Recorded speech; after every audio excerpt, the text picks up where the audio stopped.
கண்ணமலம் நெஞ்சில் நின்றது உங்கள் முகம். இனி சோர்வதேது ஓய்வதேது உங்கள் ஞாபகம். உம்மிடம் கேட்பதற்கோ இனி ஒன்றில்லை என்பதற்கு.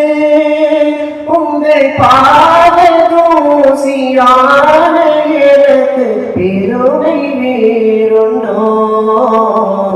பாதமலரடி நானும் பார்த்து நடந்திட பாரும். வேத வசனங்கள் கூறும் வேதனை